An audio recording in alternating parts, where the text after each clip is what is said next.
Hey, hello, and welcome to the Techy Tuesday updates for the technical updates that happen during the month of September, specifically more to do with admin rather than teaching and learning, which we will cover in another session tomorrow. First update is dynamic groups now supports negation queries. So if you're creating a dynamic group, what that allows you to do is put in a negation. So basically to say create a dynamic group, but exclude people from certain organizational units or exclude people from certain job roles, for example. So there are some, when you get the slide deck, click on the link. There are some things that you cannot do with it. It's all dependent on how the group is actually set up.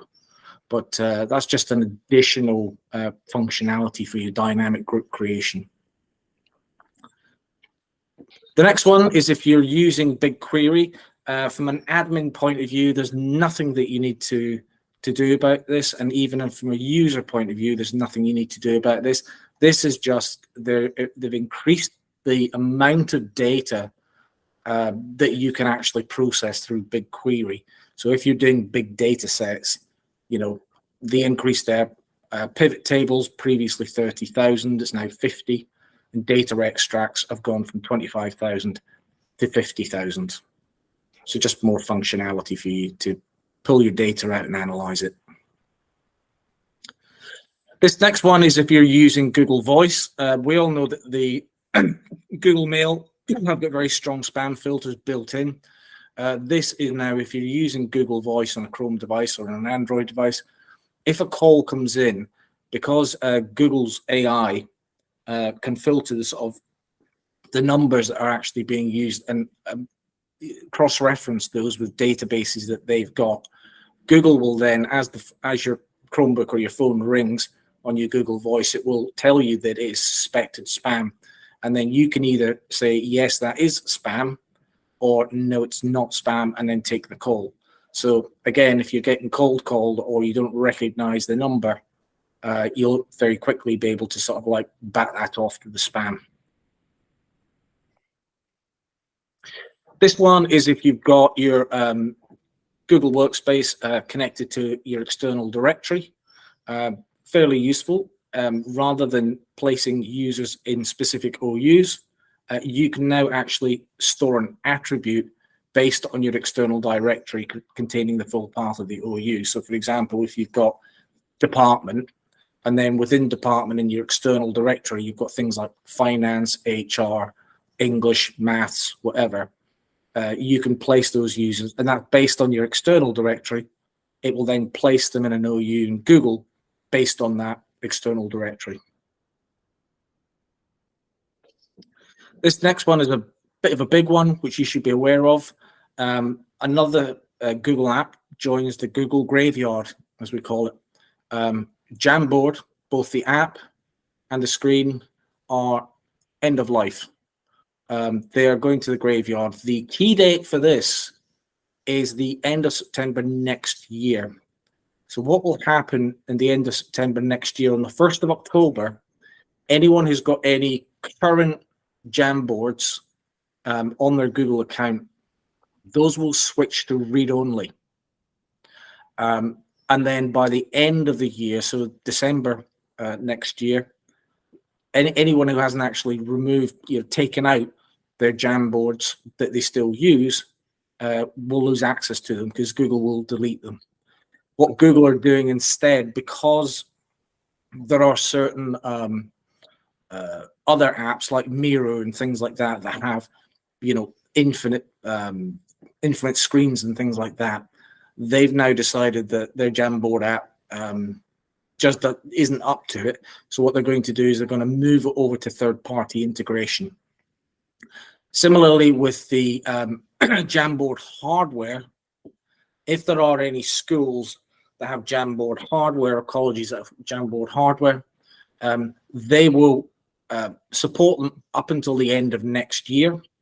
But then they are also going to work with, there's a third party that they're working with, who I can't remember who it is at the minute, but there's a third party provider with, they're going to integrate the Jamboard software into their screen.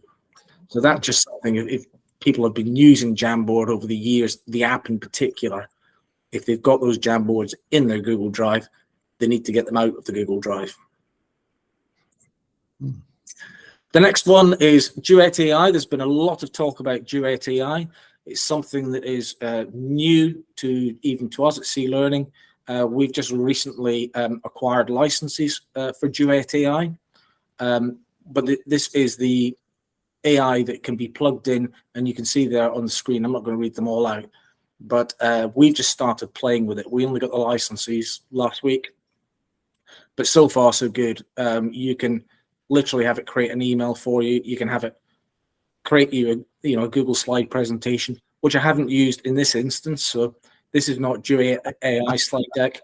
This is an original slide deck, because I'm quite sure if the artificial intelligence had created this slide deck, it'd be a lot smarter. But there's all kinds of things that you can do with it. So, for example, with Meet and things like that, you can have the AI create a custom background for you, and just tell it what you want your background to be, and it will create it for you. So it was very, very exciting.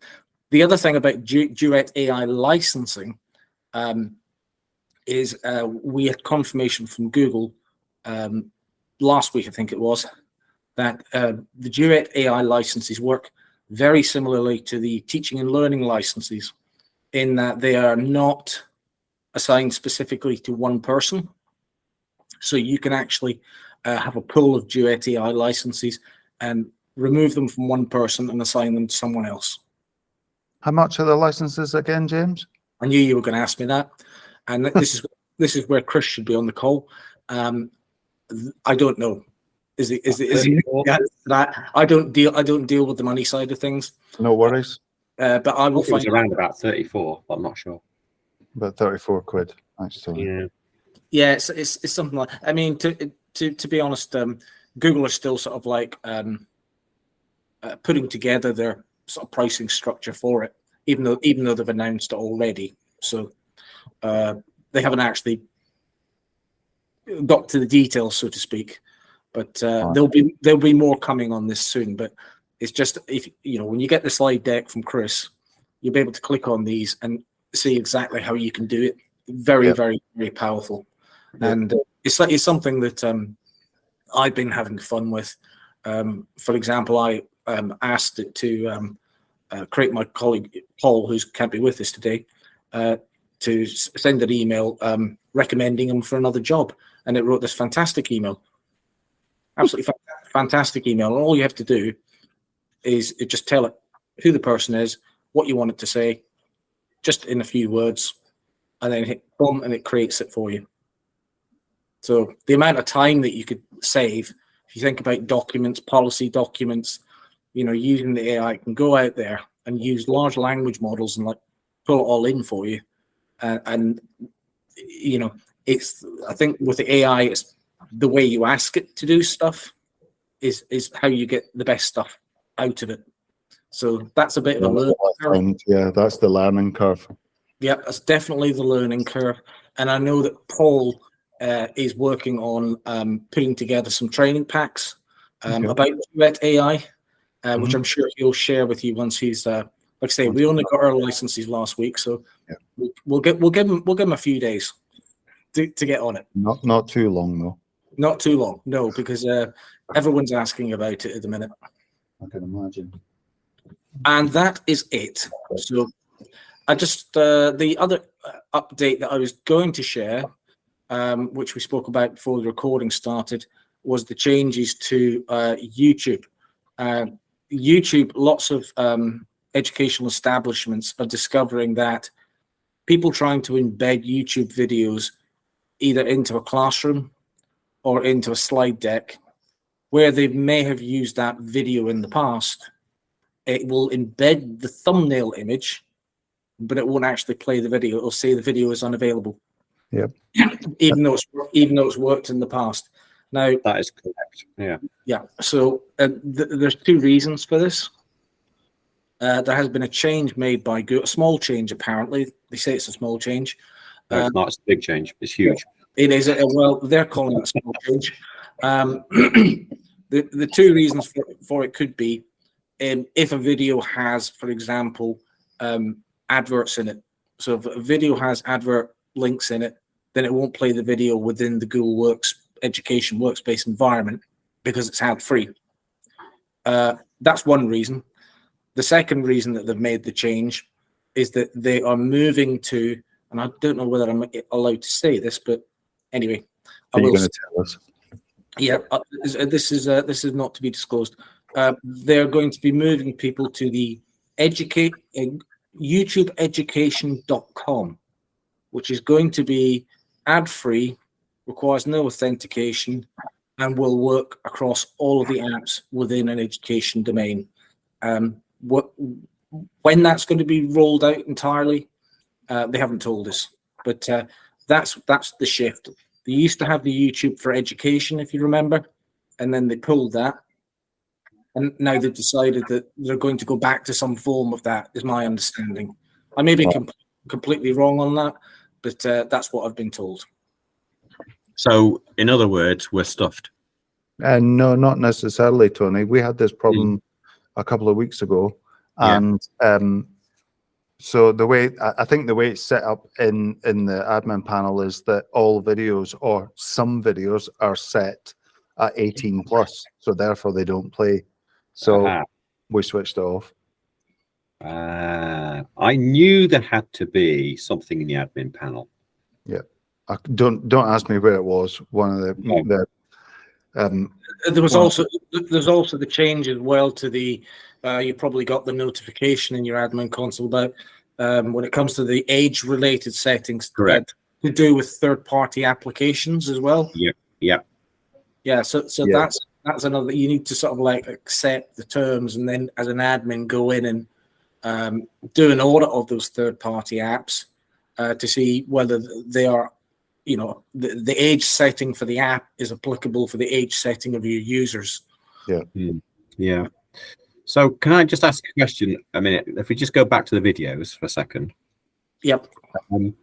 We are a big college, and we have a reasonable cohort of 14 to 16-year-olds, as well as 16 to 18, and then obviously 18 plus. Now, obviously, I would like to set allow all videos in the admin panel wherever that happens to be. Just do it, and then trust teachers to know what they're posting and make sure they're posting appropriate materials. So, Mark, did you have any issues with your senior leadership or your safeguarding teams about what you did? You probably didn't even notice, Tony. Oh, right. No, they don't notice. But no. if something were to happen, it ends up coming back at me. Unfortunately, my safeguard lead is he's brilliant at safeguarding, but not so good at the IT bit. Of course, so, we have the same issue here. Yeah. So, but what happens? We made the change. I know what happens if something gets through that shouldn't get through. Oh, I know. Yeah, I know. So who's going to take the rap for that? Because what they're saying to me is, especially with the individual apps, which James just mentioned, yes, is that I've got to raise a business case for each one, and it's got to be signed off by the exec team, which I think is just ridiculous. Well, I've got to do a DPIA for every single app that is being used throughout the trust. Yeah, that's what I'm about to say. A DPIA, data protection impact assessment for every single one. So it's effectively the way I would explain that, Tony, is the way on your phone you install an app and it will tell you what permissions it wants. Yeah. So if you're trying to install an app for, say, a compass on your phone, and it's asking you permission to access your microphone, your camera, your contacts, and your email. Yeah. The impact assessment is, why does it need access to all of those to perform the function of a compass? Yeah. Correct. I understand that. Yeah. So what you're saying, Mark, is you had to do one of those for each app? Yep. So really? I haven't done them retrospectively, but anything that's new that staff want, they've got to fill in a software request form and a DPIA screening form. I then send that to our DPO, and then I have back and forth conversations. It just means that you've got to read the privacy policy and the terms and conditions for everything you install if you're giving away data. Most of the time, you don't need a full DPIA, but when it starts, so for instance, if it's just username and password, if that username is email and password, and no other information, they're okay with that, unless the data that's held is held not in the EU. So therefore, if it's in America, then we've got to, assess the risk. So it's been, it's been a nightmare this year because I've got them coming at me everywhere. Yes, it's all to do with the data regions, isn't it? Yes. And that's one of the things with Education Plus, with your Google data at least, you can set the data region. So you can say, I want all my information held within Europe. Yeah. Don't want it going to America. But that, you're right, Mark, that's not the case when you're having third parties accessing the data, because they store it wherever they want. Yeah.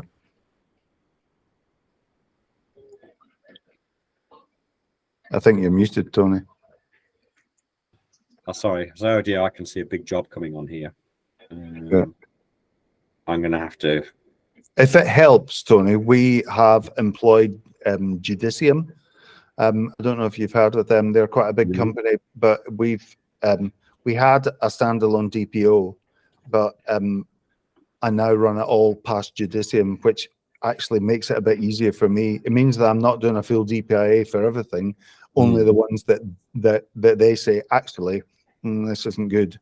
But what's been really good is that they do the donkey work, and they've got the experts. I'm no DPO expert or DPIA expert. I've had to learn it myself, which is a nightmare. Yeah, but we do have a DPO, but whether he'll want to get involved, because the other issue I have is I don't mind doing the work, just get on with it and get it done. But it's everybody else that seems to drag their feet and take their time. So, well, we need it fixed now because I've got people in classrooms who can't. And the sense of urgency, as soon as it goes off to the IT boys, just drops off completely. I get that. See, with the YouTube thing, I thought it was just something weird that had happened. So when we looked at it, that's what we looked in the admin panel, and the technicians changed it. I need to have a much more detailed conversation about our safeguarding with our safeguarding lead that says, this is what we've done, this is why we've done it. We're going to have to assess that risk. But we've only done it for a couple of days now, so and it was just flagged by you've already found out many staffs going, why does nothing work? And in fact, the whole thing is ridiculous, isn't it, really? Because I can't put the video in Google Classroom, but I can put the link to YouTube, and it works. So it will work in YouTube, but it won't work embedded in the classroom. Correct. Yeah, it's ridiculous because Google own both. So you're not actually doing anything, are you? Really? You see what I mean? You're just making it awkward for people. Yeah, I mean they'll probably say that YouTube is not part of the SLA, and it's not part of the core apps. I'm sure they will. They'll come up with some excuse, but it just seems a bit, I don't know, a bit wrong. But anyway, it just says the message I got from Ollie was, yes, it did change. It's part of our move to use YouTubeeducation.com to stream YouTube videos when watching embedded videos in core workspace services in an unauthenticated and ad-free environment. Okay. YouTube Education is not live yet, though, is it? YouTubeeducation.com is not live yet. No. Okay. Right. Okay. So basically, I've got to bite the bullet, but at least I've got an answer, and that's a big help, Mark. That we're not the only people. No. And I just need to go away and figure out how to do these, get them all sorted in some kind of priority, and just get some through as much as I can, as quickly as I can.